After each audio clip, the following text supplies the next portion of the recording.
Hey everyone, welcome to Patriot Soapbox. Today I'm going to teach you something about the United States Constitution that you may not have ever learned about before. What you may have learned about, however, was the Underground Railroad, maybe through school, documentary, or just anywhere. So, for those of you who don't know, the Underground Railroad was a system of secret paths and safe houses stretching from the southern United States to the northern United States. That was supposed to be a way to allow escaped slaves to obtain their freedom in the northern states, but because by sometime in the 1800s, all the northern states had outlawed slavery, whereas the southern states still allowed it. It wasn't actually a railroad. Again, it was a bunch of secret paths and safe houses. However, the Constitution actually forbade that. It banned northern states from treating those escaped slaves as free men, and instead required that they be returned to their owners. I will look it up for you in my handy-dandy pocket constitution, which I recommend that you purchase. Let's see.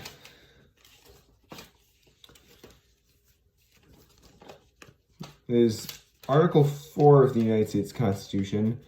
In Section 2, it says, "No person held to service or labor in one state, under the laws thereof, escaping into another, shall, in consequence of any law or regulation therein, be discharged from such service or labor, but shall be delivered up on claim of the party to whom such service or labor may be due."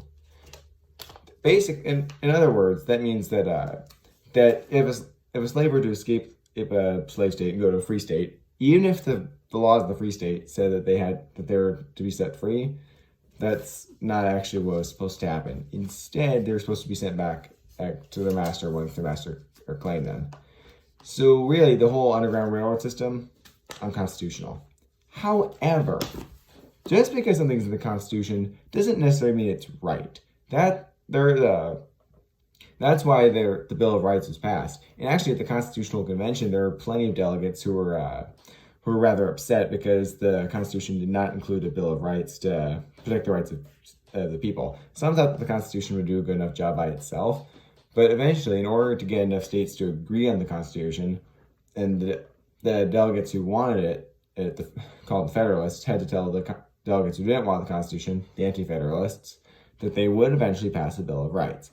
And they did pass a Bill of Rights, and so it's not too long after the Constitution was ratified. All I have to say is that even at the convention itself, the founding fathers realized, yeah, this thing's going to need to be modified, and it was. So again, in here, this pocket constitution, which again you should definitely buy one. Amendment 13, which actually the original Constitution does not use the word slavery or slave at all. The word slavery does not even appear until the 13th Amendment, and that's the only time where it comes up. That amendment says, "Neither slavery nor involuntary servitude, except as a punishment for crime whereof the party shall have been duly convicted, shall exist within the United States or any place subject to their jurisdiction." That's labeled Section 1, and Section 2 is, "Congress shall have power to enforce the article by appropriate legislation." So that amendment bans slavery except as punishment for a crime. So prison labor is legal in the United States, but prison labor is a whole other subject. And the 14th Amendment, part of it reads, let's see. "But neither the United States nor any state shall assume or pay any debt or obligation incurred in aid of insurrection or rebellion against the United States, or any claim for the loss or emancipation of any slave. But all such debts, obligations, or claims shall be held illegal and void."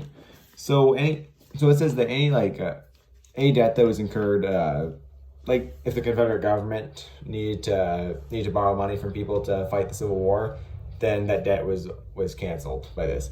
Also canceled for any claim to slave that the slave owners had, or any claim that if they wanted, say, financial compensation for loss of slaves, that was voided too.